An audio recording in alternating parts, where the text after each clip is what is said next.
Hi, well thank you. I am just so thrilled and pleased to be here tonight. I guess our topic tonight is going to be politics and labor, and I am fortunate enough I've been on both sides at this point. So having been a teacher, I was a member of our MEA at our school district, and now I'm a representative on the other side. So I can tell you that as a legislator, we do get contacted by different labor organizations when there's bills that come up that affect them.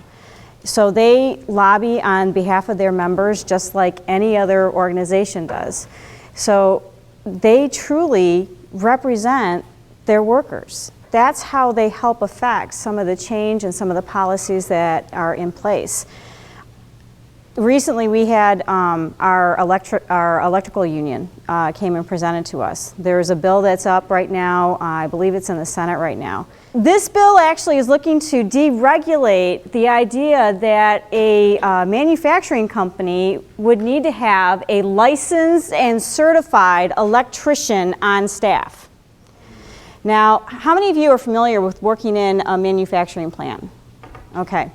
So if you know about working in a manufacturing plant, they use a lot of electricity, and it's high voltage electricity. And a lot of times they have maintenance work that needs to be done on their production lines. There's a lot of things that need to be done that they need to have an electrician with. We had the Electrical Workers Union came to our caucus and presented a video showing what can happen when you have an accident with high voltage, and I tell you, it's not pretty.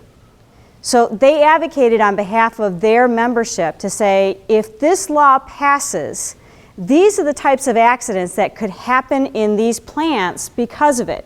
We are out here trying to protect the public safety, the workplace safety, and we are also out here advocating on behalf of our members. So that's some of the things that, as a legislature, I deal with. Just trying to think what else I could give for an example.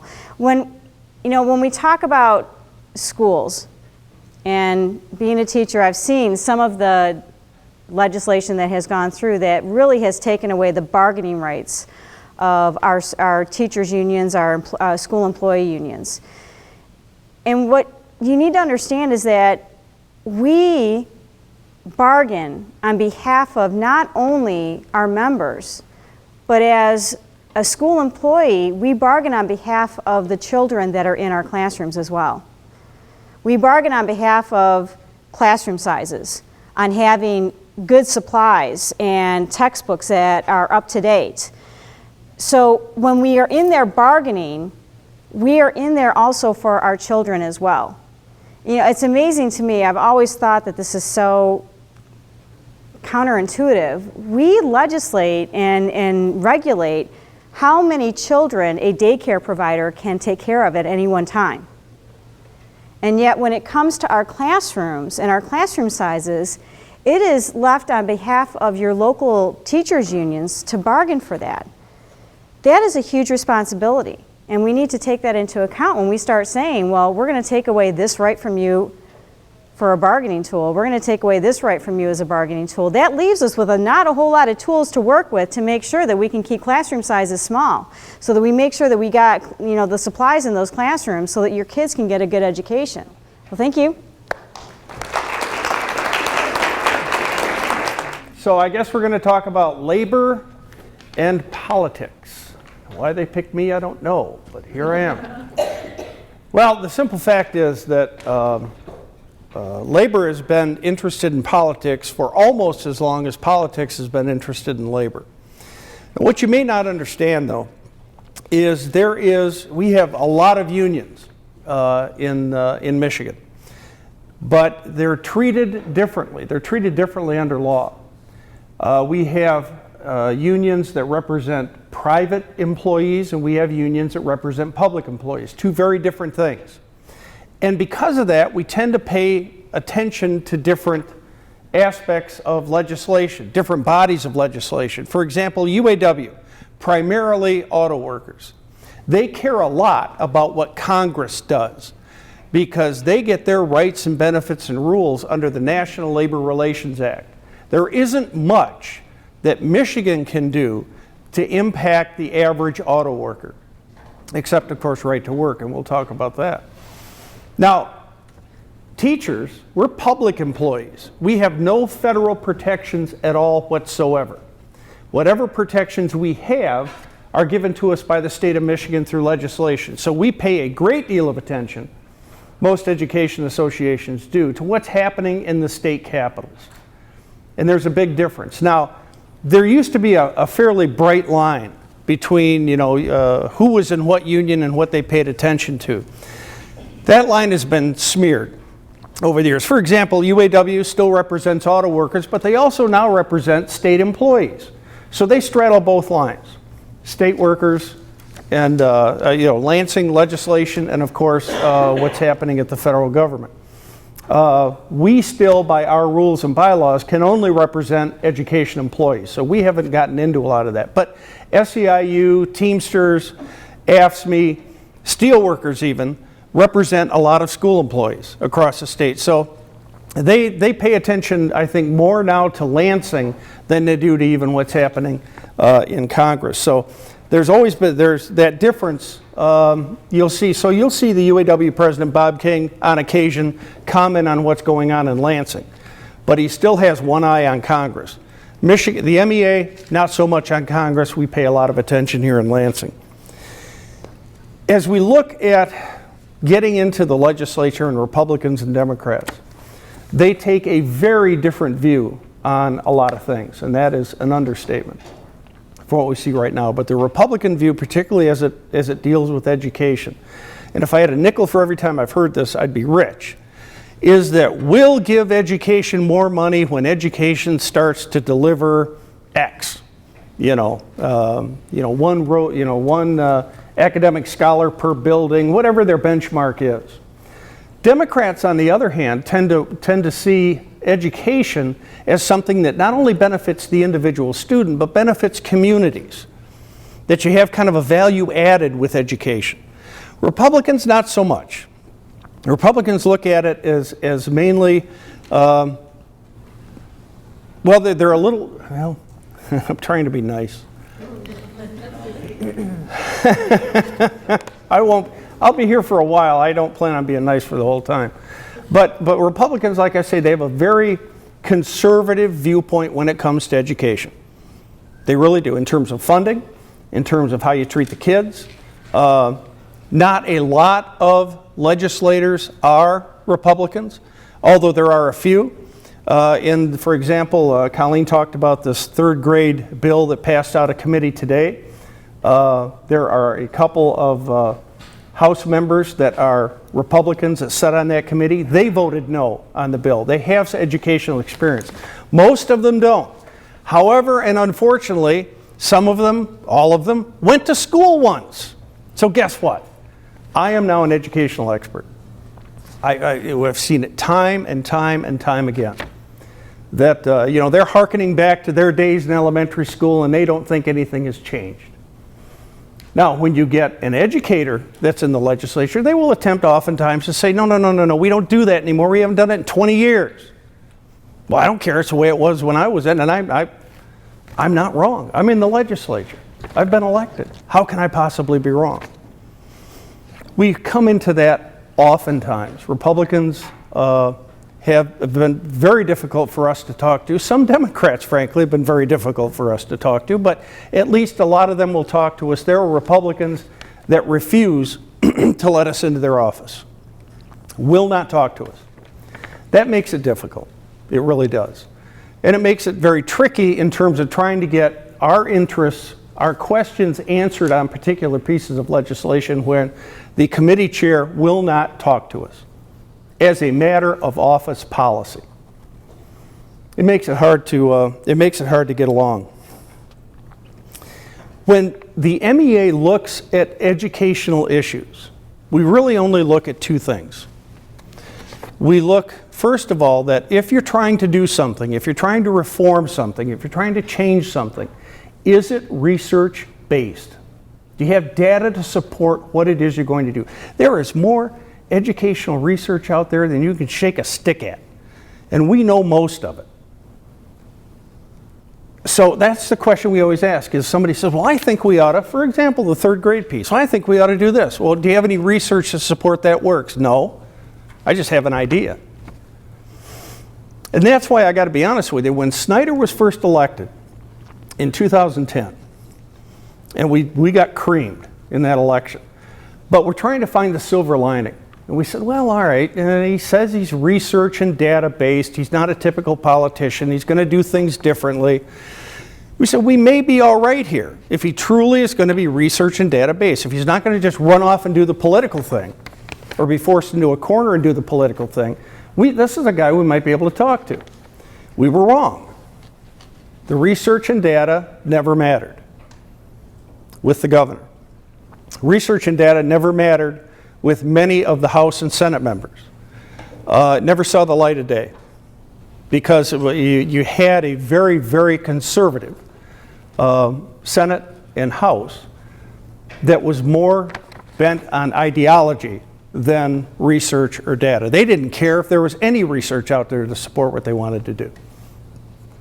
And they did it over and over again, many times in the face of research that said this won't work. Because they had an idea, and of course they had the votes to pass whatever they wanted, and they did. Second thing we look at is funding.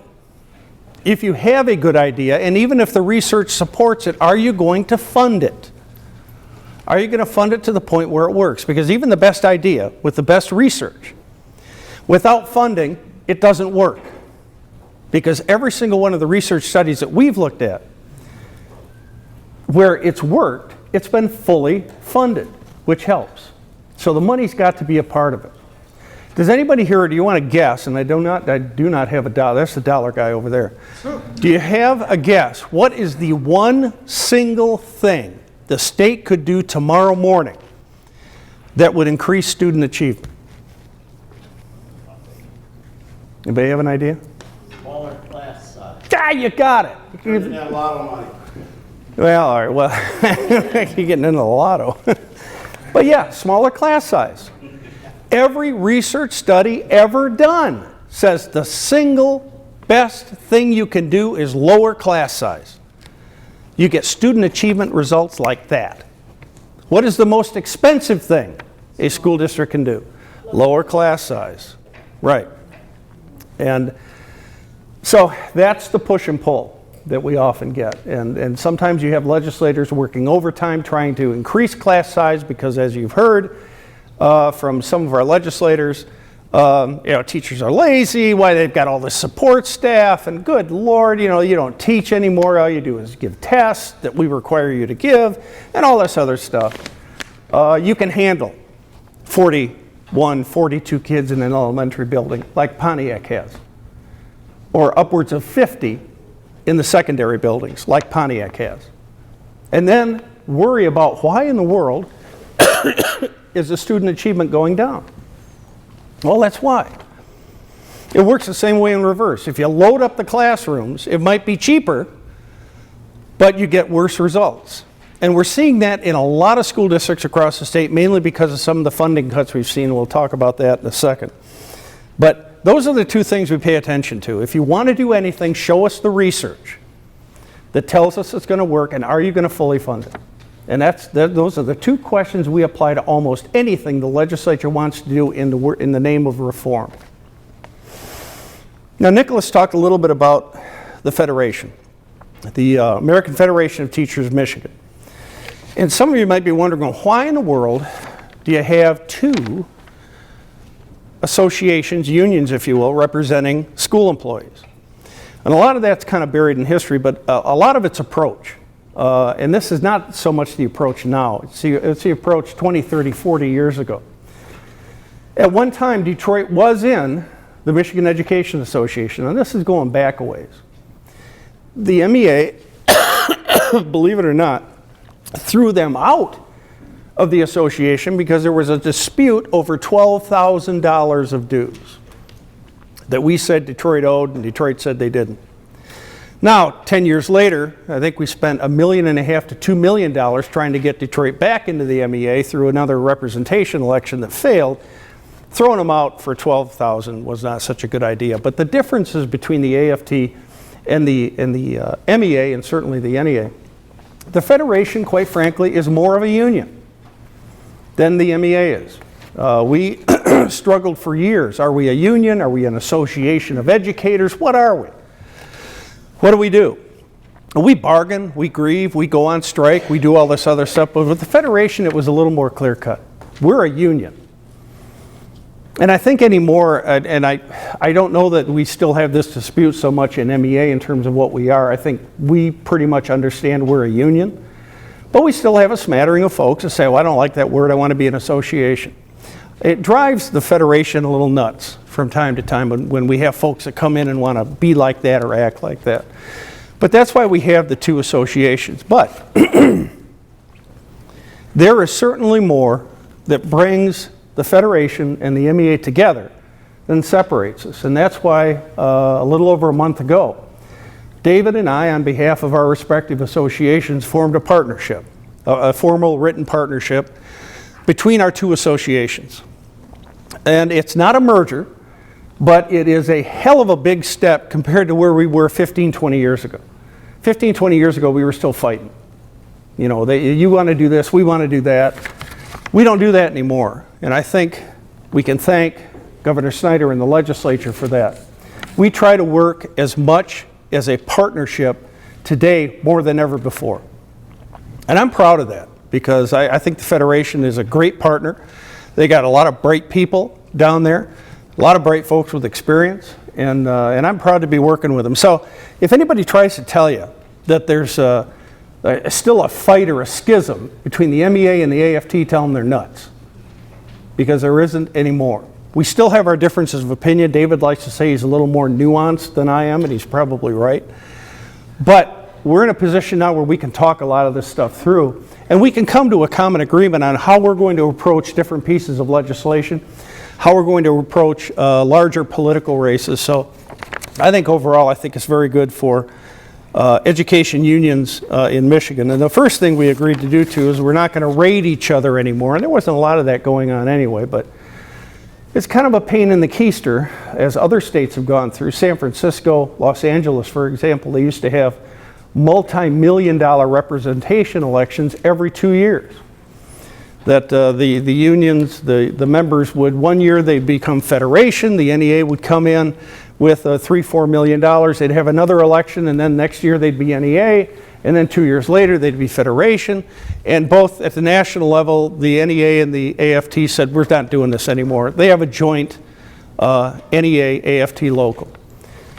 The first time that ever happened was in Flint, Michigan about 40 years ago, and it's still a joint local. Picture, you're David Hecker, okay? It's truly. You're David Hecker. You have 30-some thousand members. Your MEA, we have about 145,000 members. David right now rows his own boat, own association. He is the contact, he's the straw that stirs the drink with the AFL-CIO in terms of education issues in Michigan. He's the go-to guy. If we merge, I mean, it'd almost be a takeover, just in terms of the numbers. You can't do anything about the numbers. I think, I'm not sure that the Federation would exist as it does now if there was a merger.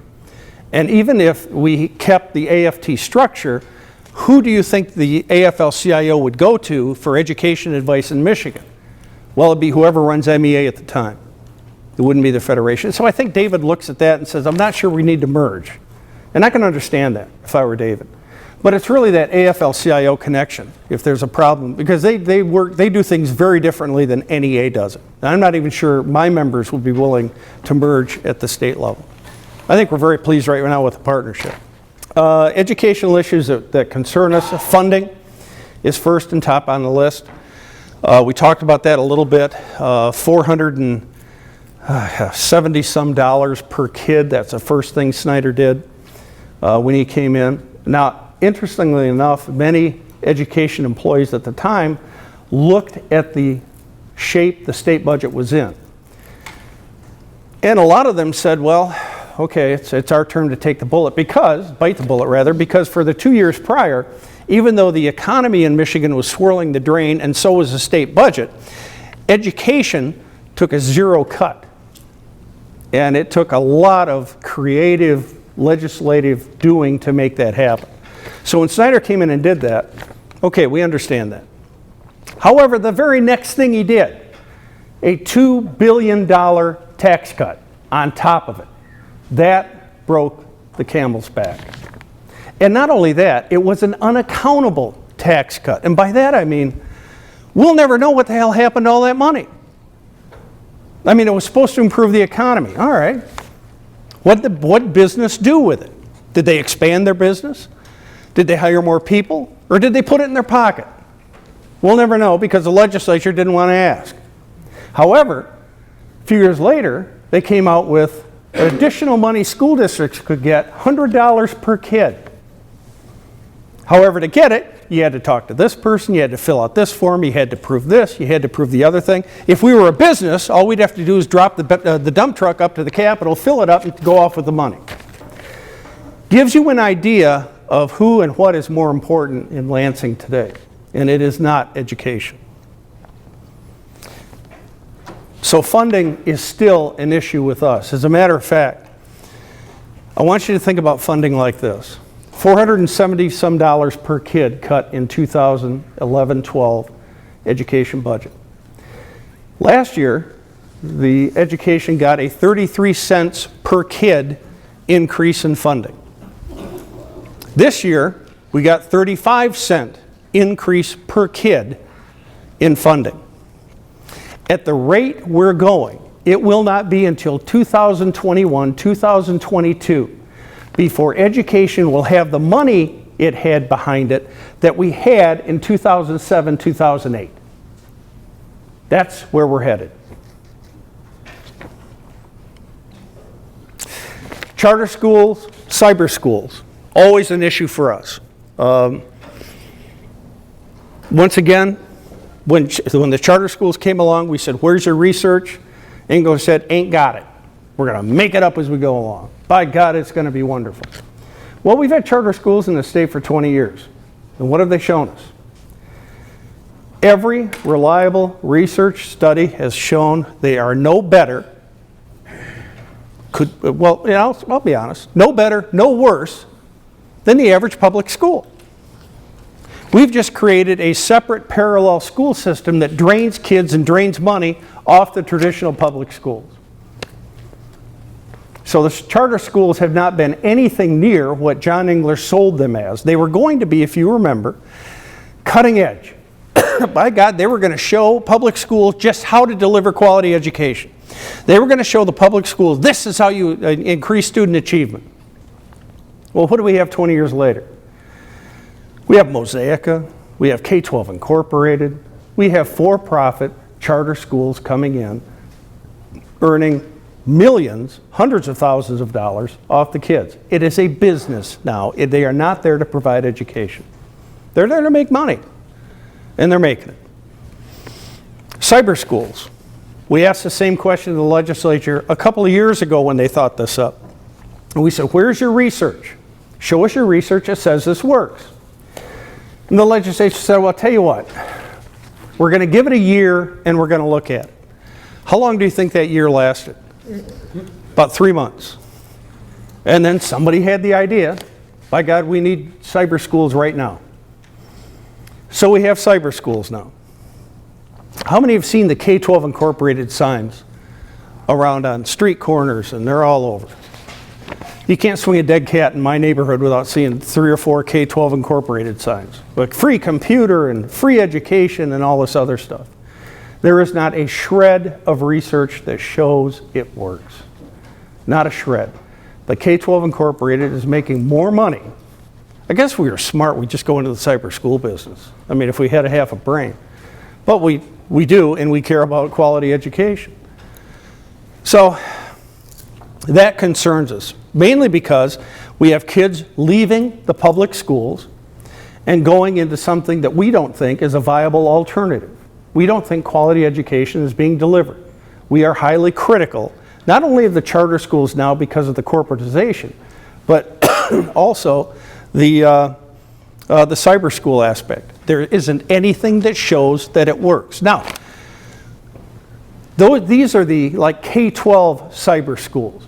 Cyber education is not all bad. When you have some school districts, for example, they have a group of kids that want to take Latin. Well, does that school district go out and hire a Latin teacher, or do they try to find one online? Michigan Virtual University, for example. So it's not all bad to fill in gaps that the district can't fill. That's not all bad. But to then jump from there to say, okay, we need a K-12, all-inclusive, this is how you're going to get your education, is bad. Doesn't work. There isn't any research that shows that it does. There is research, however, that shows on an as-needed basis to fill holes a district doesn't have, and if you have a professional certificated teacher running it, it works. It works. But K-12 doesn't operate like that. So we're concerned about that. Some of you may have heard about Common Core. Common Core was a huge issue for the right wing in Lansing. Obama was taking over education. Well, the fact of the matter is Obama pretty much didn't care one way or another over Common Core, neither did the Federal Department of Education. Common Core started about 20-some years ago when states began to test the entire student populations. And they would produce those tests in terms of which buildings, which districts were failing, which ones were doing well. And other states were doing the same thing. And what the National Governors Association noticed is that in Michigan, we had a lot of failing schools. And we all went around with our hair on fire and, oh my God, what are we going to do? Because Arkansas didn't have hardly any. Texas didn't have hardly any. How can that be? Are we that bad? Well, they drilled down and they looked at it. What happened was, Arkansas and Texas, their standards weren't very high. They said, oh, well, that makes sense.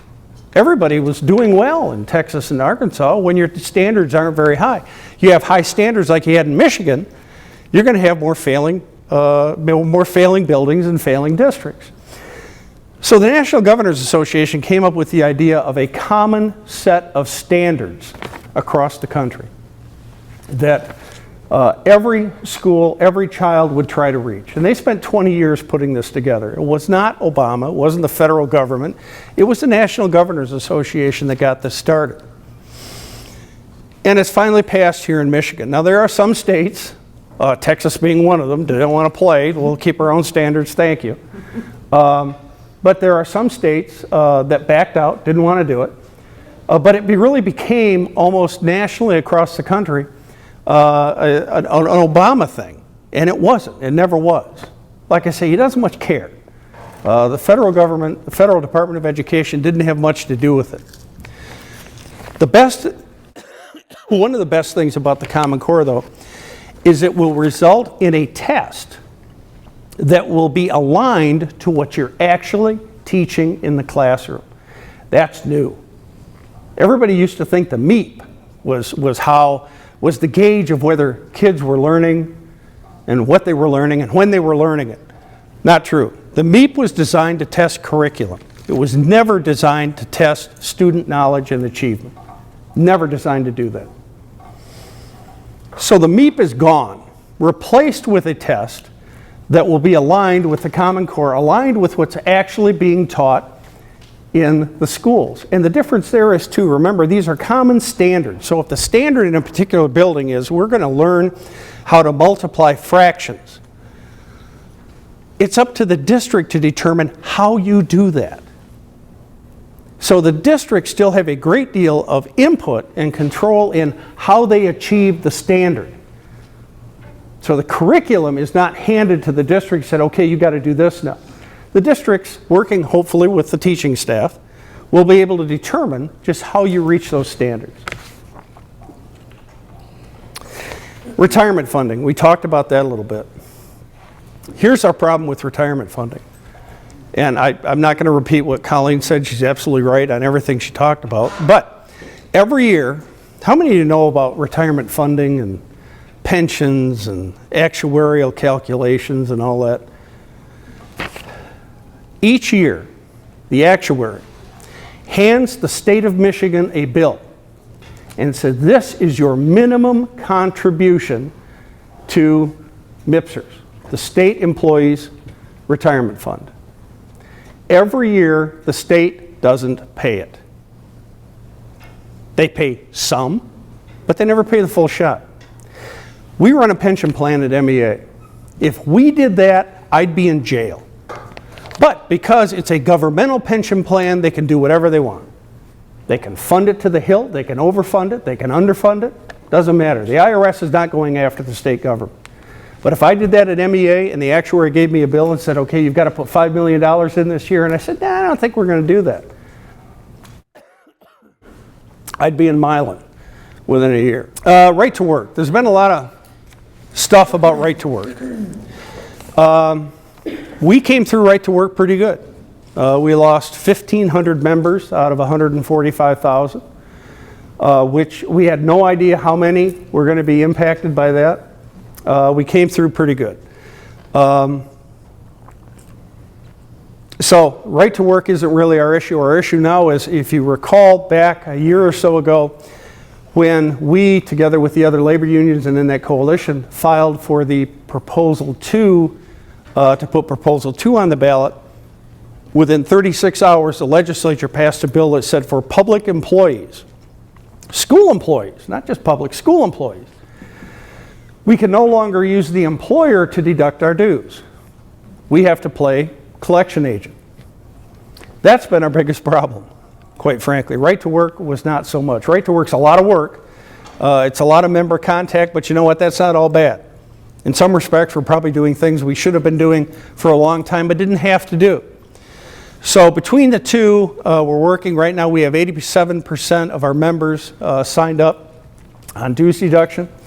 We're still ahead of every other state that's ever been faced with this. So eventually we're going to get to 100 and we'll be okay, but it's a tough slog. Yeah. Are there bad teachers? Yes. Are there bad cops? Yes. Are there bad firefighters? Yes. Are there bad legislators? Hell yes. Yes. We got them all over. The thing I want you to remember, though, is that oftentimes the other teachers are blamed for that bad teacher being allowed to be a bad teacher and still maintain employment. You need to understand, those teachers, the MEA, we didn't recruit that individual, we didn't interview them, we didn't hire them, we didn't place them, we didn't train them, but we're stuck with them. And we're stuck with them because that's what the law says. So what's the law say? Too many people think that if you have a bad teacher, that we go through this Perry Mason process of trying to get them off. Why? They didn't do it. You got the wrong guy. You said the other guy over there, he did it. That's not how it works. The law says we have to provide due process, which means if I'm accused of being a poor teacher and the district wants to discipline or terminate me, I have to have my day in court. I've got to be able to say my piece. The district has to prove what it is they're saying, and then it's determined whether or not I'm going to retain my employment. Now, this idea that we're so great at what we do, wow, we get all these bad teachers off, and isn't it? That's bullshit. Has been forever. I can count on one hand, with a lot of fingers left over, how many tenure cases MEA has won at the Tenure Commission over the last 10 years. We don't win them. But why don't we win them? If you have an administrator that does their job, that actually conducts an observation when they're supposed to do it, documents the observation, we lose.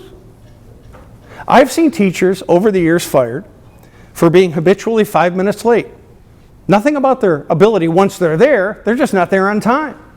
The district cuts them loose. I've seen teachers fired for not being able to maintain control of a classroom, which kind of makes sense. I've seen teachers fired for falling asleep in class. Matter of fact, this guy actually fell asleep at the tenure hearing. But he got his due process. He didn't lose either. He didn't win either. I've seen teachers fired, constructively discharged, for allegedly shooting the superintendent's mule. And each one of them were sustained. We've got a history about wanting to be evaluated. Not only ourselves, but our colleagues. Back in the early 90s, we were offered a deal by the Michigan Association of School Administrators. And at that point in the early 90s, we had a huge influx of brand new teachers. And at that time, there was only a 2-year probationary period.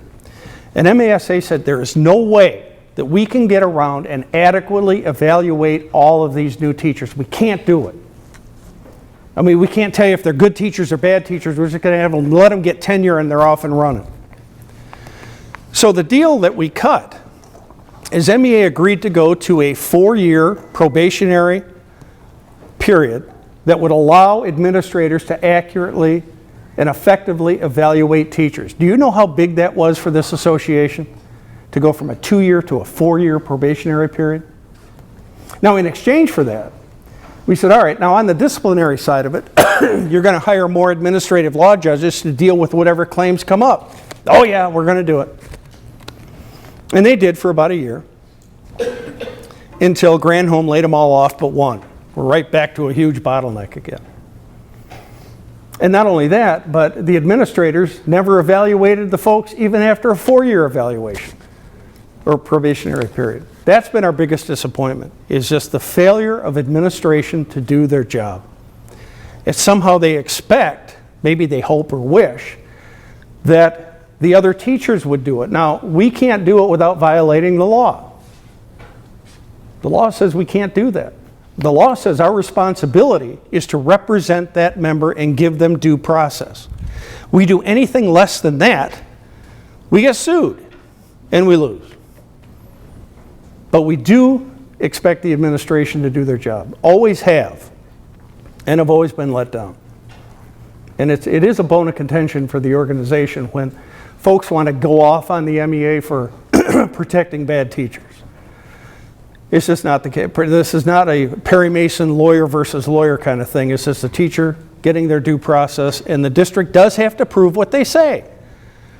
The district says, well, you went out and you painted the blue car pink. All right, prove it. You got a picture. Nah. Or you were late every day. You got time cards or anybody? Nah, we didn't do that. Well, kind of makes it easy to win those. There is a responsibility administration and management has. And we've been disappointed more times than we've been happy over it.